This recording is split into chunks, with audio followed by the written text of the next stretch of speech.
danger is removed to the threat to the United States and our allies. That's the only metric upon which we can measure whether this is at all successful. Well, Jeremy, let me ask you another math question, and that is this. Take nukes out of the conversation. Seoul is a metropolitan area, give or take 25 million people, give or take 35 miles from the border. How many artillery tubes are embedded in those mountains aimed at Seoul and its surrounding suburban area? Probably 50 to 100,000. There's no anti-rocket artillery mortar system in the world that could defend the population of Seoul from an onslaught from North Korea.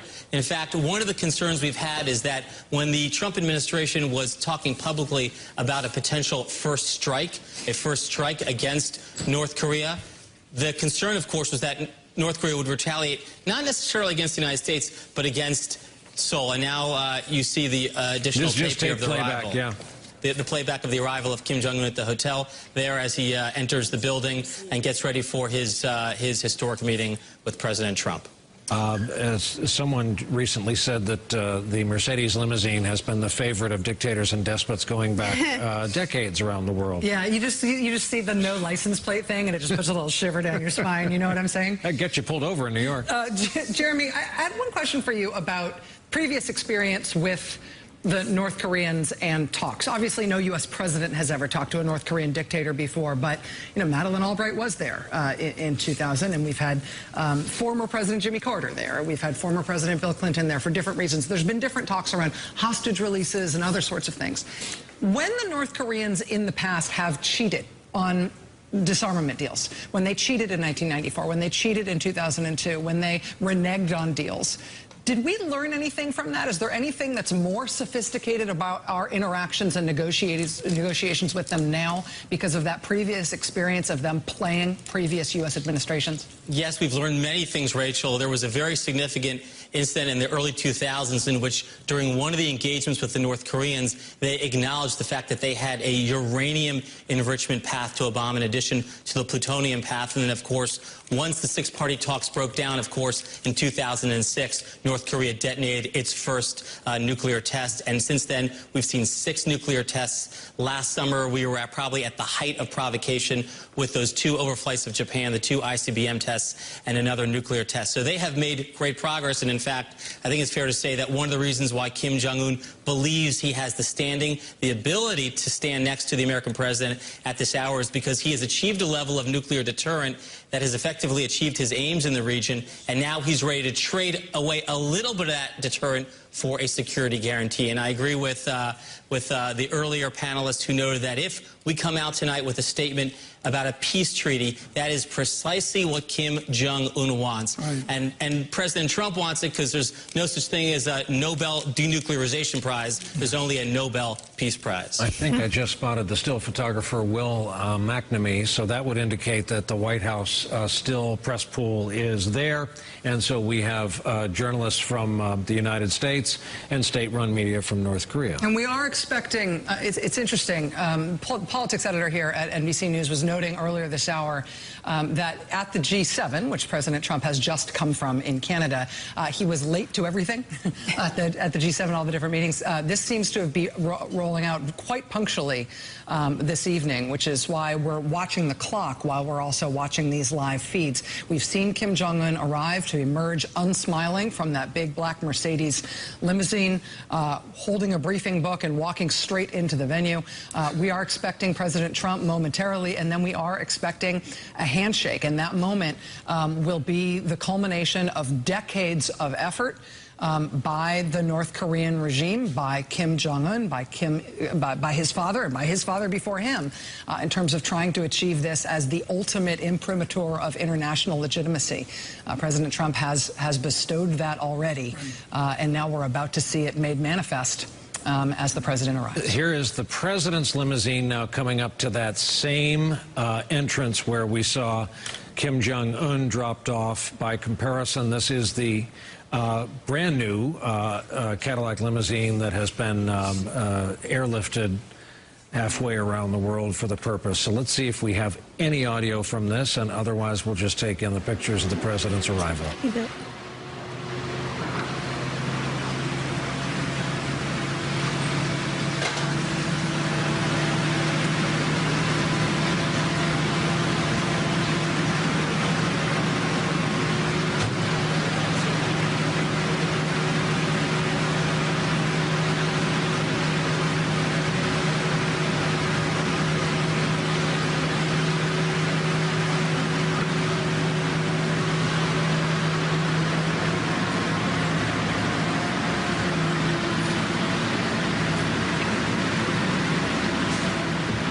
So, Ben Rhodes, President goes in there. We will see, presumably, when they first come together, though they may meet and then only emerge for the photo after knowing each other a short time. The president rather famously already said this weekend he needed just about a minute to size up his equivalent.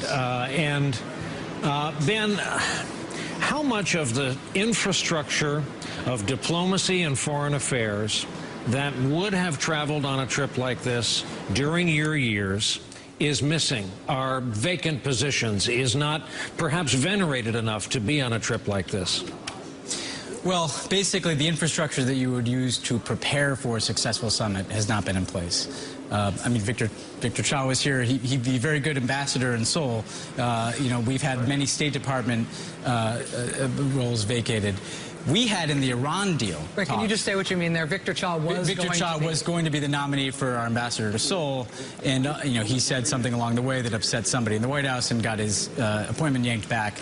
Just like we've had lots of unfilled slots at the State Department, including many of the people who would have been doing the prep work for this summit. Secondly, we had in the Iran nuclear negotiations Ernie Moniz, you know, a world-renowned nuclear physicist who literally could sit there and tell you, what we needed to get on centrifuge reductions, what we needed to get in terms of converting a plutonium reactor. Nobel Prize winner. Yes, a Nobel Prize winner. You know, they didn't have to chant the Nobel, after the Iran deal. He had it already. And, they're not even bringing people with scientific expertise to the table to try to think through what is the scope of the North Korean program, how do we get assured that they're going to put constraints on it, and not just have a bunch of international journalists in, blow up a building and say, we've kept our commitments. So what I have not seen is, the scientific experts, the sanctions experts, the diplomatic experts, the types of people who would have spent months plowing the ground to make this a successful summit. They have not been present for this. Instead, we get the pageantry. We did have Mike Pompeo do some pre-meetings, but, not clear what has been going on at a lower level. And now you have President Trump showing up for really what is a spectacle. Sloppy wording by me a moment ago. I didn't mean to say these gentlemen were equivalents. That was not a chosen word. Just came counterpart. I guess. Sure, came flying. They are now, though. That's the key thing. It does strike me we're at 9:02 Eastern Time. Normally, we would be watching one Rachel Maddow. I'd be hemming and hawing my way through something now.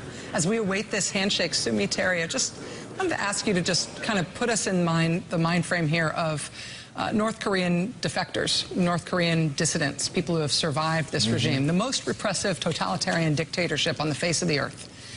When they see this handshake that's about to happen, what is that going to mean to people? I think they feel betrayed, particularly because we're not putting human rights on the table. Because as you said, this is a man that's accused of crime against humanity. United Nations came up with a 400-page report talking about North Korea. There's no parallel in contemporary history to what's going on in North Korea in terms of human rights violations. The only parallel they're talking about is Nazi Germany. So I think when the defectors are looking at this, they don't know what to make of it. I know there are many defectors in South Korea and some here who are very unhappy with it. But what they want, at least fervently hope, is that at least President Trump raise the issue and make it a part of, if there's going to be some sort of normalization process, we have to make human rights issue a part of that. We've just been told by the, sorry, Nicole, the pool producers who manage the cameras and wrangle the reporters who are there on scene tell us we're within the 2-minute window where we will see the leaders come out.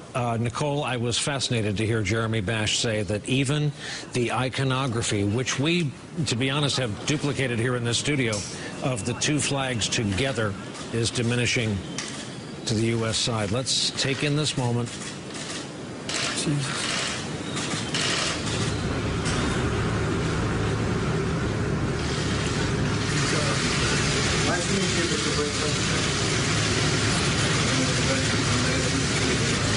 very happy to meet you here in Singapore.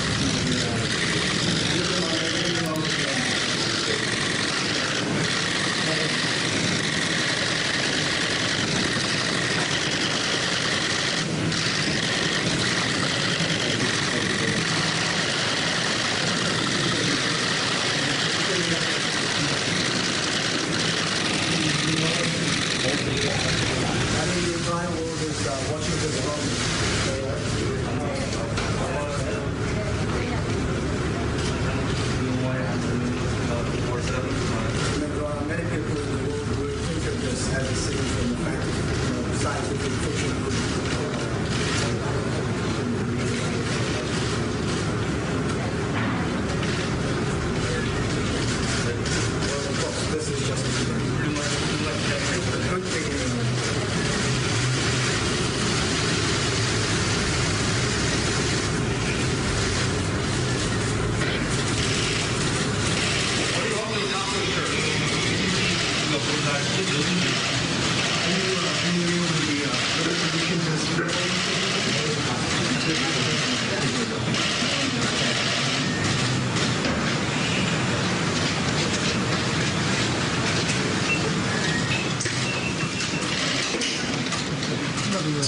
See the photographers there scrambling to try to catch whatever else they can.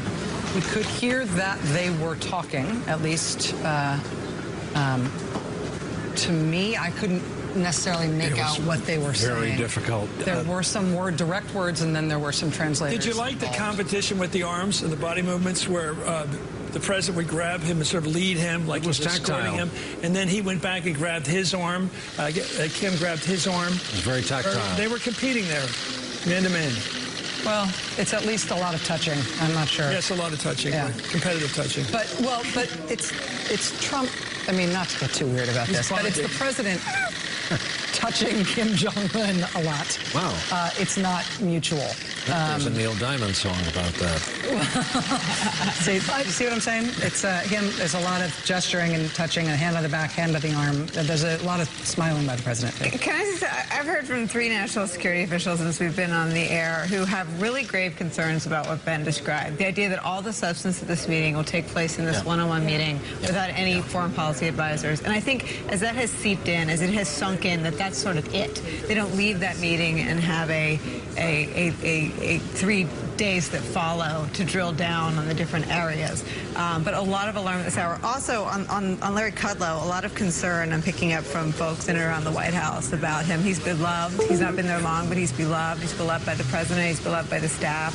Obviously, he's one of our colleagues, beloved here. But we should just mention what that's about in case you are just joining us.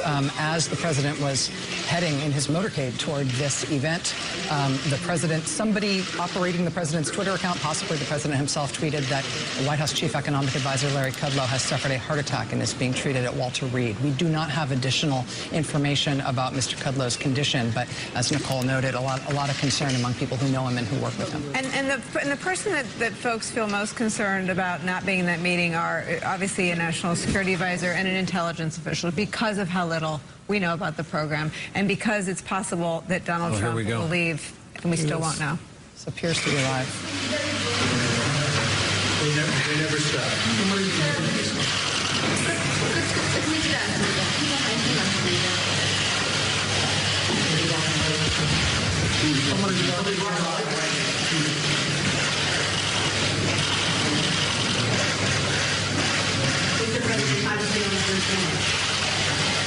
I feel really great. We're going to have a great discussion, and I think tremendous success. We'll be tremendously successful. And it's my honor, and we will have a terrific relationship, I have no doubt. 우리는 아주 굉장히 성공할 걸로 믿습니다. 그리고 아주 만나게 돼서 굉장히 영광스럽게 생각합니다. 아주 훌륭한 관계를 가지고 있고 아주 전혀 의심 없이 좋은 관계를 우리가 맺을 거라고 생각합니다. 여기까지 오는 길이 그리 쉬운 길은 아니었죠. Well, it was not easy to get here. 우리한테는 우리 발목을 잡는 그 과거가 있고 또 그럴 땐 분변과 관행들이 우리 때로는 우리 눈과 귀를 가리우기도 했는데 우리 모든 것을 이겨내고 이 자리까지 왔습니다. The past worked as fetters on our limbs, and the old prejudices and practices worked as obstacles on our way forward, but we overcame all of them, and we are here today. That's true.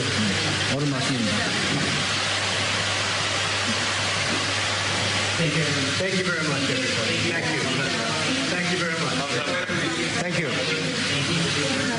This way. Thank you.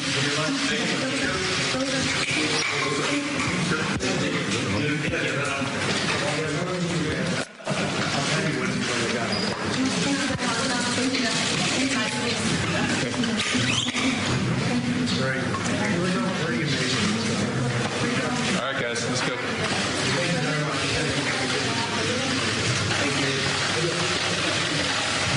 Thank you. Thank you. Thank you. Thank you. What you just saw there, when you are pool cameraman or woman, your job is to stay open and stay shooting as long as you can. Yeah, I hope they keep the shot, actually. It gives us a sense of what kind of location they're in their isolation. Get you out. So they're being led down a hallway. Sumi Terry is here. It strikes me with your language skills, perhaps you picked up more of that than we did. Well, first of all, I have to tell you, it just still floors me every time I hear Kim Jong-un speak. This is the second time I heard him We don't speak. hear his voice. Yep. Yeah, but Kim Jong-un, when he spoke with Moon Jae-in, it's just so surprising to me still. I'm like, wow, I'm actually hearing North Korean leader talk. Because Kim Jong-il, of course, never spoke. Kim Jong-un, we don't have even one recording of Kim Jong-il speaking with his father. He was a total recluse. Very interesting. Kim Jong-un said in Korean, obviously, that it was a very hard road for us to get to here. It was not an easy road. It was a very difficult road, but here we are. That's in contrast to what the president said. The president said, it's my honor. We will have a terrific relationship. I am sure it is going to be a success. The president giving him a thumbs up. Right. Yeah. So you're saying there was a contrast in tone. Yeah, exactly. But it's not that he was being negative. He was acknowledging the difficult road that they had to walk before they could get here. Okay. Right? So, but it's interesting because just when you look at the body language, I guess they tried not to overly be smiley because Kim Jong-un, when he met with Xi Jinping or Moon Jae-in, was much more jovial, lighthearted. So I just have to tell you, next 45 minutes is going to be very, very nerve-wracking moments for me. I hope President Trump doesn't. What are you the most worried about? What we were discussing earlier, that President Trump, without there's no record of it, what he would offer Kim Jong-un, what he would offer on the table before we're going to see any kind of real, complete, verifiable denuclearization of North Korea. So I don't want him to offer a peace treaty. That would be my nightmare scenario. And I don't want him to offer what Japan is worried about, some sort of a half-measure deal, a deal on intercontinental ballistic missile that does maybe protect our homeland, but that doesn't take care of Japan and South Korea's interests. And this is what the former intelligence officials are worried about, that because Trump doesn't read his PDB, he is not in the room with the intel on these matters that you raise. And because there is not a national security advisor in the room, and because he doesn't consume a PDB, and because there's no intelligence official in the room, what is agreed to, and the bare minimum that I'm hearing that can come out of here is a set of principles. Yeah. But that he's not even armed with the kind of experts that can get him to agree to a set of principles because he doesn't know the intel, he doesn't know the weapons, and he may very well do what you fear. And, you know, one of the things I couldn't help but think about watching that is, you know, I remember the first meeting that President Obama had with Raul Castro, for instance. And we made very certain that in that press availability that they just had, that President Obama would say, we're going to continue to have differences. That, you know, we had to say something that got at the fact that just because we're having a meeting doesn't mean that we agree about everything. We obviously had differences with Cuba on human rights. I didn't hear anything about that from Donald Trump. I just heard how great it is to be there as an honor. Second thing is you also know that the North Koreans have a state-run media. They can splice that footage any way they want. So they just got the President of the United States of America saying it was an honor to sit down with Kim Jong-un. His grandfather, his father, never achieved that. He just accomplished something that neither his grandfather or father achieved, and he didn't have to give anything away to do it. And clapping him on the back and holding him by the arm and smiling and giving the thumbs up. And that will run in a loop on North Korean television. That is so historically significant. At the end of the Cold War, we found out that Erich Honecker, the last dictator of East Germany, his greatest dream, even though he probably didn't like the United States, was to be received at the White House. And it was, see, countries that don't like us still respect us. They still know we're the greatest country in the world. And to be received by the president, be treated as an equal, gives them something forever. And I think the thing about Trump that I keep thinking, everybody tends to take the job they're given and turn it into who they are, and to try to find a way to fix their personality to the job. Trump has turned the presidency into a television show. And this is his show. You used the term later earlier. You said, this is a show. Yeah. The meeting to the other is, for him, it was, I get to be sitting next to the president. That's my photo op for history. For Trump, it's somehow this meeting itself, and they get along, and they'll come out with an hour or two later where they communicate how much we like each other, and he likes basketball and I like basketball or some nonsense. The show itself seems to be what the ultimate goal for Trump is. And the other guy, it's the photo op. Yeah. As a matter of the visual here, I also have to say it is a little bit weird that they appear to be sitting on a Persian carpet. What does that say? They're just flying? in terms of the Iran. They're flying? No, in terms of the Iran deal. I mean, they're sitting literally on a. I mean, I'm no expert, but. Sue, I'm worried that we have viewers tuning in who may have just heard you say that you hope they don't agree to a peace treaty. Explain what that means for people who may not get the true meaning. Well, the Korean War began in 1950. When it ended in 1953, we didn't formally end the war. So Koreans are still technically at war. When you conclude a peace treaty, that formally ends the war. But what we are talking about is that, what is that meaning? Or what is the meaning of that, right? What is the consequence of that? What is the implication of that? When you end the war formally, they will undercut the rationale of our commitment, our alliance commitment with South Korea. They will undercut the rationale for our troop presence in South Korea. Because there's no war, why do we need our troops in South Korea?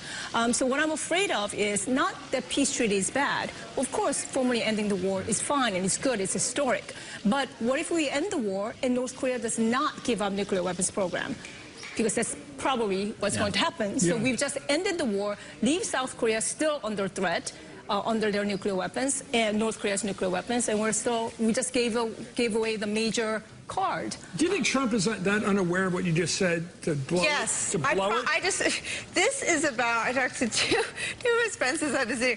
This is about looking like a strong leader. This is about projecting strength to a domestic audience. This is not about what keeps you awake at night. This is not about the job you had. We're projecting onto him normal things. There's nothing normal about what we're watching. We are not watching an American president conduct the most grave and serious. But what he does is binding. It's what he does. Of course it is, but he was excited to go for that reason. That picture right there, for this, that we're all sitting here. I heard from two people. He's excited because he thinks that makes him look like a strong leader, and that's the image he wants to project for his own re-election campaign and in the midterm. In the 2008 election, Barack Obama was criticized for saying that if he were president, he would absolutely consider meeting and talking with the North Koreans. He said he would talk with Cuba. He said he would talk with North Korea. He said he would talk with Iran. He said he would talk with our enemies. And that was cause for the American right to decide that Barack Obama was not just a Democrat. He was a foreigner who was sent on some nefarious mission to destroy the United States from within. He was weak. I mean, that was seen as weak, and it was seen as being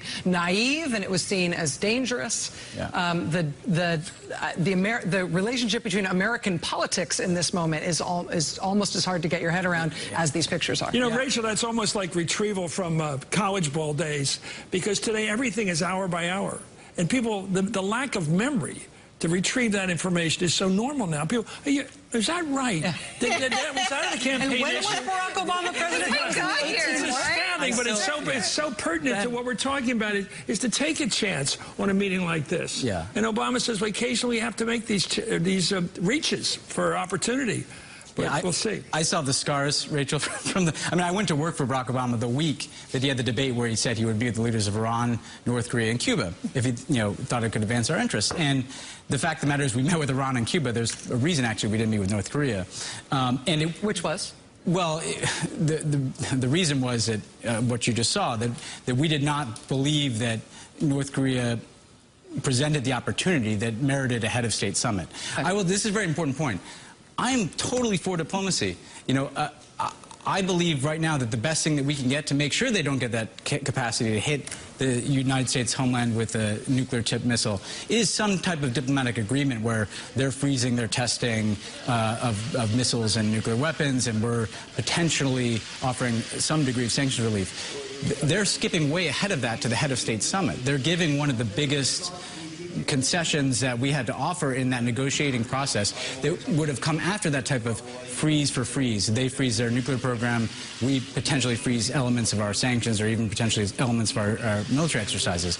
We sat down, ultimately President Obama sat down with the leader of Cuba and had at least a phone call with the leader of Iran. We didn't even have a face-to-face meeting with the leader of Iran because we had historic breakthroughs. With Cuba, we normalized relations. We established diplomatic relations, opened embassies. With Iran, they agreed to a deal that is so far ahead of anything that is contemplated here, preventing them from having nuclear weapons, shipping out 97% of their stockpile. And here, without anywhere near that, we already have the photo op that is what Kim Jong-un ultimately wanted. Let me bring in some perspective. A fellow author, to all you guys here who've written books, historian, Michael Beschloss is with us here in our New York studios. Michael, I just would like you to react to the conversation, but more importantly, what we've heard, what we've seen from halfway around the world in the last few minutes. Well, for starters, you know, Brian, one of the things you always ask is what is different about this? And one thing that is really different is the scene that we're seeing right now, which is the President of the United States meeting with the North Korean leader in secret with only interpreters. You go back to Nixon and Zhou Enlai in China, 1972. He went with Kissinger. He went with other diplomats. That's usually the way it's done. So the question is, why is the president doing this in secret? What is he telling the North Korean leader, and what is the North Korean leader telling him that can't be heard by other members of their parties? And there is so much at stake. I think that's a real question. Let me ask you, Michael, a question that speaks to reading your history, and I'll ask this very gently. What if during their conversation, Kim Jong-un says to Donald Trump, I would like to make an offer in good faith to return to you the Pueblo? Well, that would suggest that he's going back in history. And for those of our viewers who don't remember the Pueblo, that was a Navy ship that was taken by the North Koreans, as you know, Brian, January of 1968, with about 80 American crewmen aboard, was held for most of that year and had a lot to do with electing Richard Nixon, because a lot of Nixon's stump speeches were, he said, when a seventh-rate power like the North Koreans can take an American ship and hold it hostage, that means that there's not enough respect for the United States. Michael, it's Rachel here. It's nice to see you. Hi, Rachel. We've been talking a lot about how different this has been approached by this administration. Obviously, it's different in terms of the top line. No U.S. president has ever agreed to meet with a North Korean dictator before, even though for 70 years the North Koreans have wanted that. But in addition to that, the president has bragged about how he hasn't prepared. There isn't a South Korean ambassador. There hasn't been preliminary staff work done for weeks or months, or even years, like there might have been done to prepare for something like this with another presidency. Do we have any examples from history about why those things are important, about why presidential preparation, why staff work, why not having a meeting without a note taker, and those things are the protocol, are the norm? How did we get those? It's important so that if a president has a stomachache that day, that things do not go off the rails, or if he forgets one of the things he's supposed to bring up, his diplomats will be there and saying, Mr. President, you meant to mention that as a requirement of the offer you're making, you want this from the other side. When you have Donald Trump with this, what he said at the Republican convention in 2016, I alone can fix it. A president alone is not necessarily the best guardian of American interests. Michael, in terms of what is going to happen over the course of this evening, Andrea Mitchell reported right at the very beginning of our broadcast that as far as NBC sources go, we believe that whatever the communique is, whatever the agreement is, that joint statement was already agreed to before the president, Kim Jong-un, sat down. We believe this is going to be about 45 minutes, and then there's going to be an expanded bilateral agreement. What do you think the odds are that there could be some surprises over the course of this evening, or do you feel like at this point this is essentially scripted? Well, I think as a baseline, you're going to have what they've agreed to, and that's very much in the tradition of the history of normal diplomatic relations. For instance, our negotiations, 72, when Nixon met with Mao and Zhou, they had pretty much gotten close to what the result of that summit would be, which was, among other things, Shanghai Communique, which said that there is but one China and Taiwan is part of China. So that's a little bit reassuring. But when you begin this summit with this secret meeting with only 2 other people there that might be extended, that opens the possibility that this could go into all sorts of directions that we are not anticipating, and frankly, not the best way to do it, at least when one of the leaders in that room is the leader of a democracy. Michael, let's talk about this tonight, not as a TV show, but as a inflection point in history. I was checking the geography out the other day. The peninsula The Korean Peninsula is 200 miles from Hiroshima. It's less than 170 miles from Nagasaki. Those are the last times that mankind used nuclear weapons against other elements of mankind. And the whole world has had almost 3/4 of a century without the use of weapons we own, that we have the access to. When you look at it's happening in Singapore, is there a chance this is going to extend that 3/4 of a century or not, of not using nuclear weapons against each other? Would be nice to think, Chris. And, you know, one thing that we sometimes don't remember about the Korean War is that Harry Truman was urged by some people to use the nuclear weapons we had at the time, and Truman said, absolutely not. He could have ended that war quite easily by using those. So, you know, and now we're getting into, Chris, you know, the whole question of how this meeting might be looked at historically. 50 years from now, if we're looking back and historians and other Americans and others say, here was a chance that a general nuclear war that could have killed huge numbers of human beings, not only in the Korean Peninsula, but in the Northern Hemisphere, that was averted, that this will be a very great day in history. On the other hand, if it doesn't lead anywhere, or if it doesn't prevent that kind of danger, this will be seen in a very different light. Michael Beschloss is here with us and of counsel to us throughout the evening. Michael, thank you. I've been told Kelly O'Donnell has some news to report from Singapore. Kelly, has to do with how the coming together of these two men came together. Well, Brian, you've been talking about a lot of the stagecraft and the symbolism of what we've just witnessed. And what went into that? Of course, we know that the White House had to pull this together in a very short amount of time on the standard of summits of this scale. They also had to weigh the varying equities of Singapore, the host country, which is footing the bill, estimated at somewhere at $15 million for security and logistics. One of the president's top officials, the White House Deputy Chief of Staff for Operations, Joe Hagan, who actually comes out of Bush world, having served both Presidents Bush in the past. It was his charge to try to negotiate with North Koreans. And sources tell me that was a difficult task because of the lack of trust over time. And part of what was required was trying to find ways to get the North Koreans to agree to some of the stagecraft that we have seen, the greeting, the display of the flags, who would be in the room, who would not be in the room. All of that was part of a negotiation that I'm told was at times contentious and difficult. At times there was no cooperation from North Korea at all. At times a willingness to step forward. Joe Hagan has a lot of experience in this. He was one of the top officials doing it.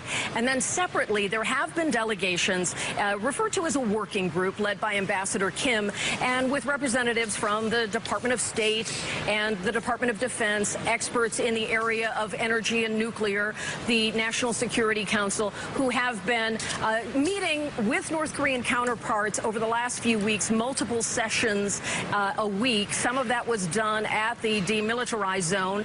They, of course, have then moved here. And so there have been a few orbits that have been below the surface and not getting as much of the attention that have been trying to lead toward this time. Of course, we also know when there was the on-again, off-again part of this summit, one of the president's top officials had said it's simply too short amount of time left to get this to possibly come together. So there was a time pressure, and there was, what we understand, some nodding to the concerns of North Korea and also Singapore. One of the elements that, Brian, you'll appreciate, having been a White House correspondent yourself, there is not the full complement of journalists that we typically see. But for that handshake, we are told it was evenly matched. Two sets of journalists from North Korea and the United States balanced in just that moment. Brian? Kelly O'Donnell covering it all from Singapore. Kelly, thank you for that background. We're going to bring into the conversation now Admiral James Stavridis. He's a retired four-star admiral. He served from 2009 to 2013 as Supreme Allied Commander of NATO. He's now Chief International Security and Diplomacy Analyst for NBC News. Admiral, thank you very much for being with us. We're honored to have you with us here tonight. Thanks a lot. Good to be with everybody. When you look at these pictures tonight, just big picture, when you consider the fact that the President of the United States, for the first time in history, has decided to bring this pariah state into the community of nations, or at least into an equal relationship with the President, with this sort of a meeting, what's your overall reaction about this moment in history?